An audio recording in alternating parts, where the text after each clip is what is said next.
Assalomu alaykum aziz talabalar. Bugungi video darsimiz matkat dasturida matritsalar va ularning amallari mavzusiga bag'ishlanadi.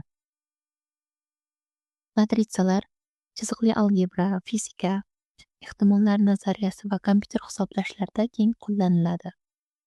Biz ushbu mavzuni matkat dasturi yordamida amaliy tarzda o'rganamiz.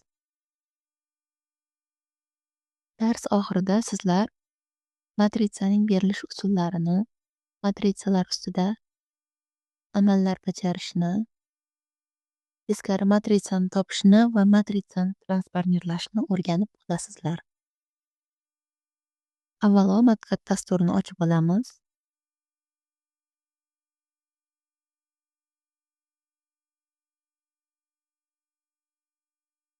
Matkat dasturida matritsa kiritish uchun Wave bo'limidan Toolbars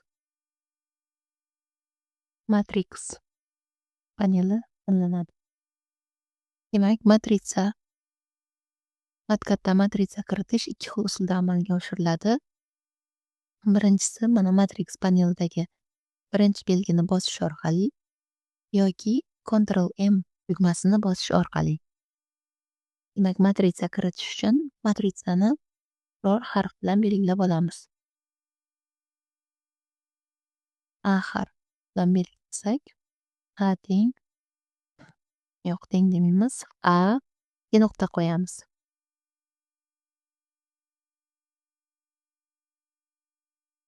Ikki nuqta va Ctrl M tugmasini bossak, matritsaning o'lchovi kelib chiqadi. Ya'ni matritsaning o'lchovini nechaga qilib yozmoqchisiz degan ma'nodagi tablo kelib chiqadi. Biz matritsamizning o'lchovini 3 ga 3 o'lchamda tanlab olaylik.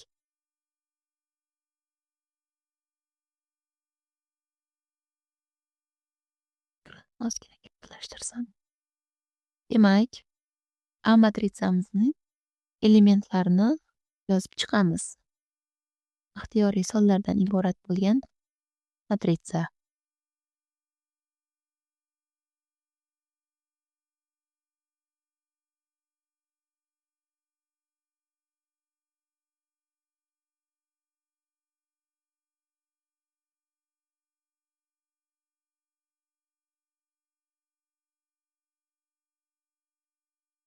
Demak, A matritsamizning elementlarini yozib oldik. Endi B matritsani ham kiritamiz. B ikki nuqta. Endi B matritsani mana matrix tablosidan kiritaylik.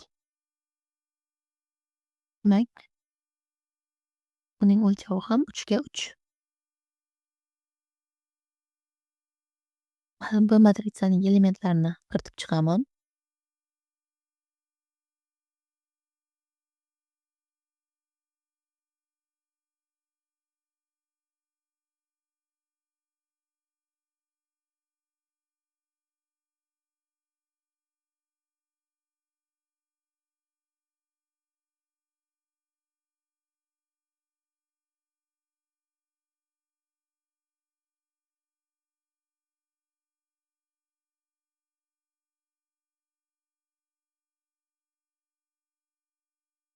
Demak, A va B matritsalarni kiritib oldik.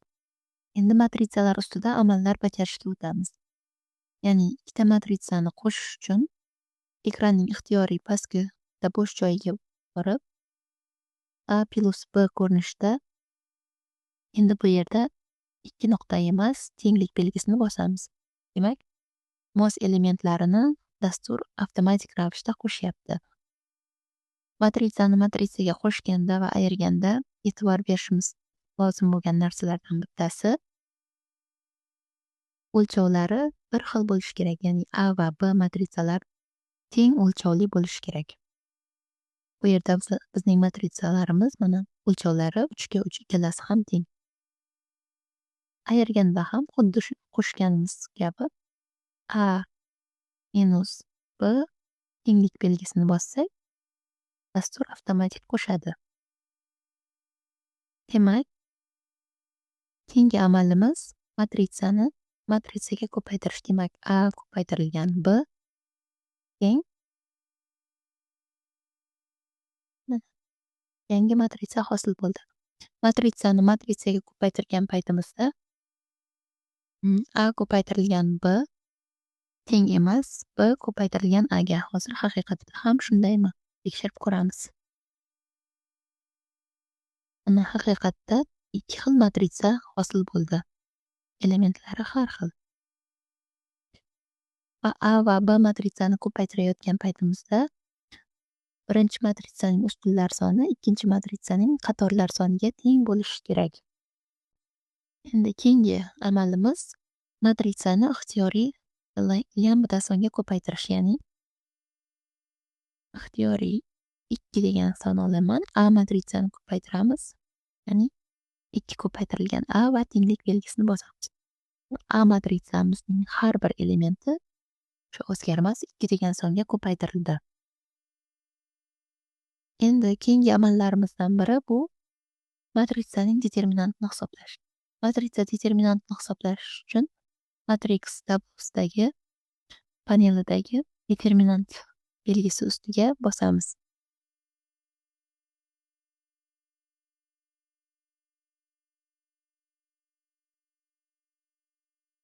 Determinant ustiga bosdik. Endi qaysi matritsaning determinantini topmoqchimiz? B matritsaning determinantini topaylik. Demak, modul ichiga B matritsani yozamiz va tenglik belgisini bossak, B matritsamizning determinantini dasturimiz hisoblab berdi. Keyingi o'rganishimiz kerak bo'lgan keyingi amalimiz bu teskari matritsani topish. Teskari matritsani topish uchun matriks panelidan mana x ning minus birinchisi ko'rinishidagi belgi tanlanadi. Ya'ni mana x ning minus birinchisi x o'rniga biz qaysi matritsaning teskarisini topmoqchimiz? A matritsaning A ifodasini yozamiz va tenglik belgisini bossak, dastur avtomatik ravishda bizga teskari matritsani hisoblab beradi. Keyingi amalimiz matritsani transformirlash. Matritsani transformirlash deganimizda ustun elementlarni satr elementlariga almashtirish tushuniladi. Ya'ni bu yerda mt belgisi ustiga bosish orqali matritsani transformirlash amalini kiritamiz. Demak, B matritsani transformirlasak, bizda yangi ko'rinishdagi matritsa hosil bo'lyapti. Haqiqatda matritsaning ustunlari satrlar ko'rinishida joylashgan. Demak, bugungi o'rganadigan sizlar bilan darsimizda o'rganishimiz kerak bo'lgan narsalarimiz shulardan iborat edi. E'tiborlaringiz uchun rahmat. Salomat bo'linglar.